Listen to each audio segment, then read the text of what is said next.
दोस्तों जय हिंद। इस वीडियो में हम बात करेंगे आज के यानी कि 1 अगस्त के करंट अफेयर्स के क्वेश्चनों की। तो पहला क्वेश्चन है, श्री राम मंदिर के भव्य आयोजन पर भगवान श्री राम का चित्रण निम्न में से किसमें प्रदर्शित किया जाएगा या किए जाएंगे। तो ए ऑप्शन है ग्रैमी पत्रिका, बी है टाइम्स जी, सी है टाइम्स स्क्वायर और डी है नेशनल पत्रिका। तो आप अपना टिक करिए। तो इसका जो आंसर होगा दोस्तों वो होगा टाइम्स स्क्वायर। क्या होगा? टाइम्स स्क्वायर पत्रिका। ठीक है। अच्छा, थोड़ा समझिए। देखिए, आपको भी पता है कि 500 सालों से एक विवाद चल रहा था बाबरी मस्जिद पर, बाबरी मस्जिद और भगवान श्री राम के मंदिर पर। ठीक है, ये विवाद चल रहा था। तो इस विवाद को भारत के या सुप्रीम कोर्ट के पूर्व मुख्य न्यायाधीश श्री रंजन गोगोई ने, ये इतिहास में नाम लग गया है दोस्तों, याद रख लेना आप। श्री रंजन गोगोई जी ने इस विवाद को ख़त्म कर दिया। और कैसे किया कि जो विवादित जगह थी उस पर तो राम मंदिर बनाया जाएगा, और जो विवादित और जो दूसरी पार्टी है बाबरी मस्जिद की, उसे दूसरी जगह दे दी जाएगी, दूसरी जगह स्थान दे दिया जाएगा अपना, या मस्जिद बनाने के लिए या कुछ भी बनाने के लिए। और जो विवादित जगह थी वहाँ राम मंदिर का आयोजन होगा या राम मंदिर का निर्माण होगा। ठीक है दोस्तों। तो उसी के आयोजन के लिए देश में बहुत ज़ोरों शोरों से तैयारियां चल रही हैं, ये आपको पता ही होगा। और ये आयोजन कब है? तो दोस्तों ये 5 अगस्त को है। कब है? 5 अगस्त को। ठीक। तो 5 अगस्त को एक न्यूयॉर्क की पत्रिका है टाइम्स स्क्वायर, और इसी पत्रिका में 5 अगस्त वाले दिन भगवान श्री राम का चित्रण पूरे तरीके से किया जाएगा। ठीक है, इसी पत्रिका में, यानी कि भारत के पत्र न्यूज़ में तो होगा ही होगा, लेकिन विदेश में भी चलने की बात चल रही है। ठीक है दोस्तों। अच्छा, अब बात करते हैं। देखिए, मैंने यहाँ स्टैचू लगाई है, इसका मतलब ये है कि अभी अयोध्या में 251 मीटर ऊंची, कितनी? 251 मीटर ऊंची एक प्रतिमा है, और वो है भगवान श्री राम की। ठीक है, कितनी ऊंची है? 251 मीटर ऊंची। ठीक है। चलिए, इसका आंसर होगा टाइम्स स्क्वायर और जो न्यूयॉर्क की पत्रिका है। चलिए अगला बात करते हैं। यह क्वेश्चन इंपॉर्टेंट है दोस्तों कि किस अंतरिक्ष एजेंसी ने मंगल पर जीवन की खोज के लिए परसिवरेंस रोबोट भेजा है? ठीक है। तो किस एजेंसी ने जीवन की खोज के लिए मंगल पर, मार्स पर परसिवरेंस रोबोट भेजा है? तो ए ऑप्शन है इसरो, बी है जाक्सा और सी है नासा और डी है जेईडीओ। तो आप बताइए। तो दोस्तों इसका जो आंसर है वो है अमेरिकी एजेंसी नासा। नासा ने हाल ही में परसिवरेंस एक रोबोट भेजा है मंगल पर जीवन की खोज के लिए। तो अब मेरे साथ 2 मिनट बने रहिए, मैं इस क्वेश्चन को आपको बहुत बारीकी से समझाने वाला हूँ। सुनिए दोस्तों। देखिए, मंगल पर भेजा है जीवन की खोज के लिए, तो आपको पहले तो ये पता होना चाहिए कि जितने भी ग्रह हैं उनमें सिर्फ और सिर्फ जीवन संभव है वो है पृथ्वी पर। किस पर है? पृथ्वी पर। और जीवन की अगर संभावना है तो वो है मंगल पर। इसीलिए हम प्रयास कर रहे हैं। मेरी बात बहुत ध्यान से समझना। संभव है वो है पृथ्वी पर और संभावना है वो है मंगल पर। ठीक है। इसका अच्छी झुकाव 23.5 डिग्री है, इसका अच्छी झुकाव 25 है, 25 डिग्री है। इतनी बात आप समझ लीजिए। अच्छा, आगे बात कर ले। देखिए, मंगल पर जीवन की खोज के लिए ये भेजा है। तो मैं आपको बता दूं कि ये परसिवरेंस ये रोबोट है। क्या है? ये रोबोट। और ये रोबोट मंगल पर उतरेगा। कहाँ उतरेगा? मंगल पर उतरेगा। और दोस्तों ये आपको दिख रहा है ना, देखिए ये दिख रहा है J0 क्रिस्टल। ये J0 क्रिस्टल ये क्या है? देखिए, तो ये कह सकते हैं झील नुमा है। और नासा है और अपने यहाँ की इसरो एजेंसियाँ हैं, ये यहाँ के फोटो तरह तरह से लेती रहती हैं। और यहाँ इसमें ये जो दिख रहा है आपको, ये जानने की कोशिश की गई है कि ये पानी है क्या चीज़ नहीं है। तो इसी के आसपास इस रोबोट को उतारा जाएगा दोस्तों। इस रोबोट को इसी क्रिस्टल के आसपास उतारा जाएगा और देखा जाएगा कि इसमें क्या क्या है, ये क्या है, पानी है कि और कुछ है, क्या है। तो इस रोबोट को, अब देखिए दोस्तों, अब आप सोच रहे होंगे कि सर ये रोबोट इसमें अगर सीधा चला गया तो, जैसे आपको पता है कि अभी चंद्रयान 2 भारत ने, यानी भारत की एजेंसी इसरो ने चंद्रमा पर साउथ पोल पर भेजा था। कहाँ भेजा था? साउथ पोल पर। तो लास्ट के मिनट में आते आते क्या हुआ कि उसकी स्पीड कंट्रोल नहीं हो पाई और पूरी तरीके से जो मिशन था वो अनसक्सेसफुल हो गया दोस्तों। ठीक है, लेकिन यही बात है यहाँ पर, तो इसी को ध्यान में रखते हुए दोस्तों इस रोबोट के नीचे कैमरा लगाए गए हैं। वैसे तो इसमें लगभग लगभग 23 कैमरे हैं, लेकिन इस रोबोट के नीचे भी कैमरा लगाया गया है, जिससे कि नीचे जब उतरेगा ये रोबोट, तब ये नीचे की स्थिति दिखती रहेगी हमें कि ये कहाँ पर उतर रहा है, कहाँ पर नहीं उतर रहा है। अगर कोई खतरनाक जगह दिखेगी तो हम इसे तुरंत बैक कर लेंगे। ठीक है, तो अमेरिका की एजेंसी है नासा, और नासा ने इस परसीवरेंस को मंगल पर जीवन की खोज के लिए भेजा है। दोस्तों एक और गर्व की बात है कि इसको जो संचालित कर रही हैं, या आप कह सकते हैं कि इसे गाइड कर रही हैं, इस पूरे प्रोजेक्ट को गाइड कर रही हैं, वो एक भारतीय मूल की महिला हैं और उनका नाम है स्वाति मोहन। क्या नाम है दोस्तों? स्वाति मोहन। ठीक है, इस पूरे के पूरे प्रोजेक्ट को जो गाइड कर रही हैं वो हैं स्वाति मोहन जी। ठीक है, अच्छा चलिए, अब मैं थोड़ी सी आपको और बात बता दूं कि जुलाई महीने में 3 जो रोबोट हैं या मिशन हैं वो मंगल पर भेजे गए हैं। देखिए, एक भेजा गया है, मैंने आपको पिछली वीडियो में बताया था, ये था तिनवीन। ठीक है, दूसरा भेजा गया, वो चाइना के द्वारा भेजा गया था। किसके? चाइना के द्वारा। और दूसरा था होप। होप ये यूएई के द्वारा भेजा गया है। किसके द्वारा? यूएई के द्वारा भेजा गया है। और तीसरा है जो अपना ये है परसिवरेंस, ये भेजा गया है अमेरिका के द्वारा। कब? अमेरिका के द्वारा। अच्छा दोस्तों, हमारा भारत भी फरवरी हमारा भारत भी फरवरी 2013 में मंगल पर गया था, जिसके ऊपर एक मूवी भी बनी है मंगलयान, आप देख सकते हैं। ठीक है, अच्छा ये बताया जा रहा है कि ये जो रोबोट है, ये रोबोट ये फरवरी 2021 में पहुंचेगा। कब पहुंचेगा भैया? फरवरी 2021 में पहुंच जाएगा। ठीक है, अच्छा इसकी जो ये दूरी कितनी तय करेगा? तो दूरी करेगा 482.8 मिलियन किलोमीटर। ठीक है, इतनी दूरी तय करके मंगल पर पहुंच जाएगा ये रोबोट, और इसका नाम है परसिवरेंस, और भेजा नासा ने है। नासा अमेरिका की एजेंसी है। ठीक है, इतनी बात ध्यान रखिए। चलिए आगे बात करते हैं। ठीक, इंग्लैंड ने किसे हराकर फाइनल विजडन ट्रॉफी जीती है? तो कोरोना के बाद एक ट्रॉफी हुई थी वो दोस्तों, तो अभी हाल ही में, तो देखिए वेस्ट इंडीज को हराकर, किसको? वेस्ट इंडीज को हराकर इंग्लैंड ने हाल ही में एक विजडन ट्रॉफी जीती है, जो कि इंग्लैंड और वेस्ट इंडीज के बीच में होती है, जिसमें 2 मैच इंग्लैंड ने जीते हैं और 1 मैच वेस्ट इंडीज ने जीता है। ठीक है दोस्तों, इंग्लैंड ने जीता है। ठीक है, आपको पता होगा कि हाल ही में कुछ दिन पहले एक खिलाड़ी थे इंग्लैंड के, स्टीव्ट ब्रॉट। कौन थे? स्टीव्ट ब्रॉट।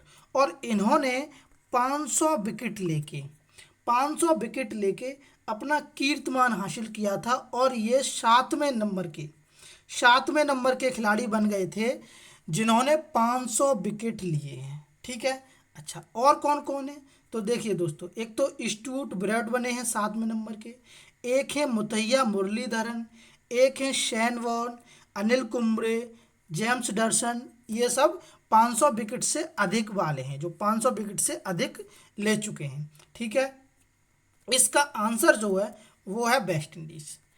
दोस्तों अगर इस चैनल पे आप नए हैं तो चैनल को सब्सक्राइब कर लें और साथ में बेल आइकन को दबा दें, जिससे कि वीडियो कोई अपलोड हो तो आपको तुरंत नोटिफिकेशन मिल जाए। यदि आप किसी कम्पिटिटिव एग्जाम की तैयारी कर रहे हैं तो इस वीडियो को हो सके तो आप लिखते जाइए। ठीक है, और बड़ा ध्यान से पढ़िए। और यदि आप किसी की तैयारी नहीं कर रहे हैं फिर भी इस वीडियो को देखिए, क्योंकि देश दुनिया में क्या चल रहा है ये हमारे लिए जानना बहुत ही ज़रूरी हो जाता है। चलिए आगे बात करते हैं।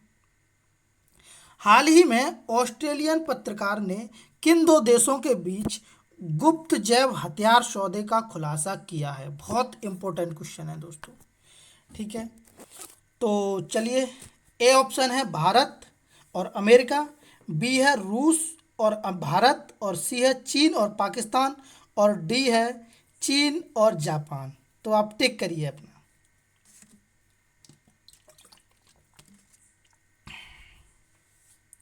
तो इसका जो आंसर है दोस्तों वह है चीन और पाकिस्तान। ये आजकल बहुत भविष्य के बारे में सोचने लगे हैं वर्ल्ड की। तो मैं समझाता हूँ बारी बारी से, आप देखते रहिए। तो चीन और पाकिस्तान इसका आंसर है। चीन और पाकिस्तान के बारे में ऑस्ट्रेलियन पत्रकार एंथोनी क्लोन, कौन है? एंथोनी क्लोन, ये खोजी पत्रकार हैं दोस्तों। अब खोज का मतलब ये नहीं है कि ये कोई नदी नाला खोजते हैं, कहने का मतलब ये अच्छी अच्छी रिसर्च करके लेके आते हैं देशों के बीच में। तो अमेरिकी ऑस्ट्रेलियन पत्रकार हैं एंथोनी क्लोन, और एंथोनी क्लोन ने बताया है कि चीन और पाकिस्तान, कौन कौन? चीन और पाकिस्तान के बीच में एक बहुत बड़ी सौदा हुई है, या बहुत बड़ा डील हुआ है।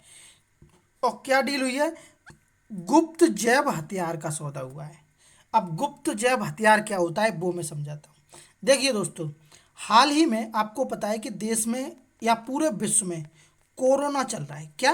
कोरोना से पूरी तरीके से तबाह तबाह मची हुई है। ठीक है, अच्छा, ये कोरोना चीन के वुहान की लैब से निकला था। कहाँ से निकला था? वुहान। वुहान में एक वुहान है चीन, चीन का, और वहाँ से ये कोरोना आया था एक लैब से।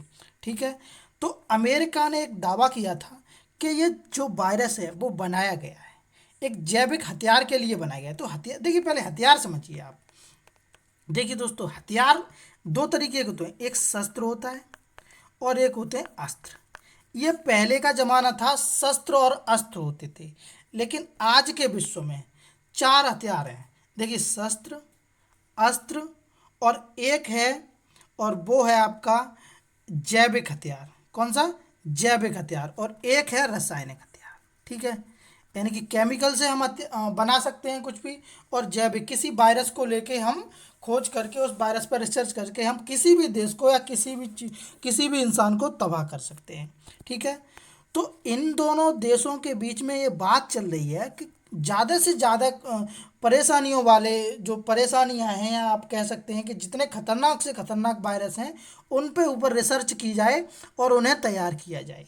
ठीक है, तो चीन और पाकिस्तान के बीच में ये बात चल रही है। आपको ध्यान होना चाहिए कि अमेरिकी ऑस्ट्रेलियन पत्रकार एंथोनी क्लोन ने बताया है कि चीन और पाकिस्तान एक गुप्त जैव हथियार की सौदा की है। ठीक है, चलिए आगे बात करते हैं। अगला है, defence institute of advance technology ने कोविड 19 से बचने के लिए क्या बनाया है? दोस्तों, बहुत इंपॉर्टेंट क्वेश्चन है, बताइए क्या बनाया है? ए ऑप्शन वैक्सीन, बी है किट, और सी है आइसोलेशन बेड, और डी है काढ़ा। तो आप बताइए क्या बनाया है? तो इसका जो आंसर होगा वो होगा आइसोलेशन बेड। दोस्तों, एक ऐसे बेड का निर्माण किया है, या ऐसा बेड बनाया है जिसमें पेशेंट अंदर रहेगा, और उसके लिए सभी सुविधाएं, जितनी भी सुविधाएं हैं वो उस पेशेंट को उसी में मिलेगी। ठीक है, यानी कि पेशेंट इसमें अंदर रहेगा और पेशेंट को जितनी भी सुविधाएं हैं वो इसी बेड के अंदर मिलेंगी। ठीक है, अच्छा, उस बेड का नाम पूछा जाएगा आपसे कि उस आइसोलेशन बेड का नाम क्या है। तो उस बेड का नाम यहाँ मेंशन कर दिया है, आश्रय नाम है। क्या नाम है दोस्तों? आश्रय नाम है, आश्रय। ठीक है, ये बात आप ध्यान रखिए। चलिए आगे बात करते हैं। किस शहर को पूर्वोत्तर का पहला मैन हॉल सफाई रोबोट बैंडिकूट मिला है? तो दोस्तों, ये पश्चिम में गुजरात वगैरह को मिल चुका है। जैसे आप ये समझते रहिए, पहला ऑप्शन है इम्फाल, दूसरा है कोहिमा, और सी है गुवाहाटी, और डी है दिसपुर। तो आप बताइए पहले अपना आंसर। तो इसका आंसर जो है दोस्तों वह है गुवाहाटी। गुवाहाटी शहर को हाल ही में मैन होल सफाई रोबोट बैंडिकूट मिला है, जिससे कि आपको पता होगा कि कचरा वगैरह जो कपड़े दूसरे पहन के साफ किया जाता है, उसी चीज़ से रिलेटेड है मैन होल सफाई रोबोट। ठीक है, इसे बैंडिकूट नाम से भी जाना जाता है, और गुजरात जैसे राज्यों में ये पहले से ही मिल चुका है और पूर्वोत्तर में गुवाहाटी में मिला है। तो अब देखिए गुवाहाटी कहाँ है दोस्तों, ये है असम में। कहाँ पर है, असम में। और ये मैंने एक चित्र लिया है, ये दोस्तों है माजुली द्वीप का। किसका है, माजुली द्वीप का।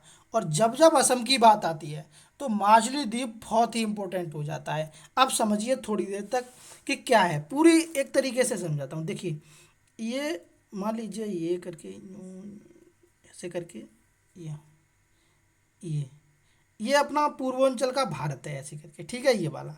तो चीन के तिब्बत से चेमायुंगडुंग ग्लेशियर से, यानी कि मानसरोवर झील के पास चेमायुंगडुंग ग्लेशियर से एक नदी निकलती है यूं ये करके, ठीक है। तो इस नदी को चीन में या तिब्बत में तो सांगपो नदी के नाम से जाना जाता है। किसके, सांगपो नदी के। जैसे ही भारत में प्रवेश करती है तब इसे ब्रह्मपुत्र नाम से जाना जाता है। किससे, ब्रह्मपुत्र नाम से। और ये जैसे ही बांग्लादेश में जाती है दोस्तों तब इसे जमुना नाम से जाना जाता है। किससे, जमुना नाम से। ये क्वेश्चन बारी बारी से पता नहीं कितने बार आए होंगे कि तिब्बत में किस नाम से, भारत में किस नाम से, जमुना, या फिर बांग्लादेश में किस नाम से। तो देखो असम की घाटी में जब ब्रह्मपुत्र निकलती है तो इसी असम की घाटी में एक द्वीप है, नदी द्वीप, उसका नाम है माजुली द्वीप। क्या है, माजुली नदी द्वीप। और दोस्तों एक बात बता दूं कि ये दुनिया का सबसे बड़ा नदी द्वीप है। कैसा है, दुनिया का सबसे बड़ा नदी द्वीप है। इस पर धान की खेती होती है, ठीक है। तो दुनिया का सबसे बड़ा नदी द्वीप कौन सा है, माजुली। कहाँ पर है, असम में। किस नदी में है, ब्रह्मपुत्र नदी में। ये बात आप जानते रहिए। चलिए आगे बात करते हैं। हाल ही में जारी हुई शिकागो विश्वविद्यालय द्वारा एयर क्वालिटी टाइप इंडेक्स में भारत प्रदूषण के मामले में किस स्थान पर है। तो बताइए आप, प्रथम, दूसरे, तीसरे या चौथे। तो दोस्तों दूसरे स्थान पर है भारत। किस पर है, दूसरे स्थान पर। दूसरे स्थान पर हाल ही में शिकागो के विश्वविद्यालय ने एक इंडेक्स जारी किया है, एयर क्वालिटी टाइप इंडेक्स, प्रदूषण के मामले में। तो भारत दूसरे नंबर पर है। अच्छा अब आपके दिमाग में आ रहा होगा पहले नंबर पर कौन है। तो सऊदी अरब पहले नंबर पर है। कौन सी, सऊदी अरब पहले नंबर पर है, ठीक है। और भारत कितने नंबर पर है, भारत दूसरे नंबर पर है। अब भारत की बात आती है तो देखो दोस्तों, भारत में अगर पूछा जाए कि भारत में कौन सा शहर प्रथम नंबर पर है जिसमें प्रदूषण सबसे अधिक है, तो आप कहेंगे गाजियाबाद। क्या कहेंगे दोस्तों, गाजियाबाद। गाजियाबाद सबसे प्रदूषित शहर है, ठीक है। अच्छा अब बात शिकागो से आई है। तो आपने कई एग्जाम दिए होंगे और कई एग्जामों में देखा होगा एक स्टैटिक जीके का क्वेश्चन बनता है कि स्वामी विवेकानंद ने प्रथम विश्व धर्म सम्मेलन में भाषण कहाँ दिया था और कब दिया था। किसने, स्वामी विवेकानंद जी ने, ठीक है। तो स्वामी विवेकानंद जी ने विश्व धर्म सम्मेलन में शिकागो में भाषण दिया था। हालांकि ये क्वेश्चन शिकागो से कम आता है, ये पूछा जाता है कि कब दिया था। डेट बहुत इंपॉर्टेंट है। तो आपको याद रखना है दोस्तों, 11 सितंबर 1893 में स्वामी विवेकानंद जी ने विश्व धर्म सम्मेलन में अपना स्पीच या भाषण दिया था, जिससे कि आपको पता है कि तालियों के साथ स्वागत हुआ था इनका, ठीक है दोस्तों। तो 11 सितंबर 1893 में दिया था शिकागो में। और इसका जो आंसर होगा वो होगा दूसरा, ठीक है दोस्तों। अगर ये वीडियो आपको पसंद आए तो चैनल को सब्सक्राइब कर लें और साथ में बेल आइकन को दबा लें, ठीक है दोस्तों। और आप लाइक कर दीजिए, कर दिया करिए, जिससे कि हमें मोटिवेशन मिलता रहे। और ज़्यादा से ज़्यादा वीडियो को शेयर करें जिससे कि ज़रूरतमंद लोगों के पास पहुंच सके ये वीडियो, ठीक है दोस्तों। Thank you for watching.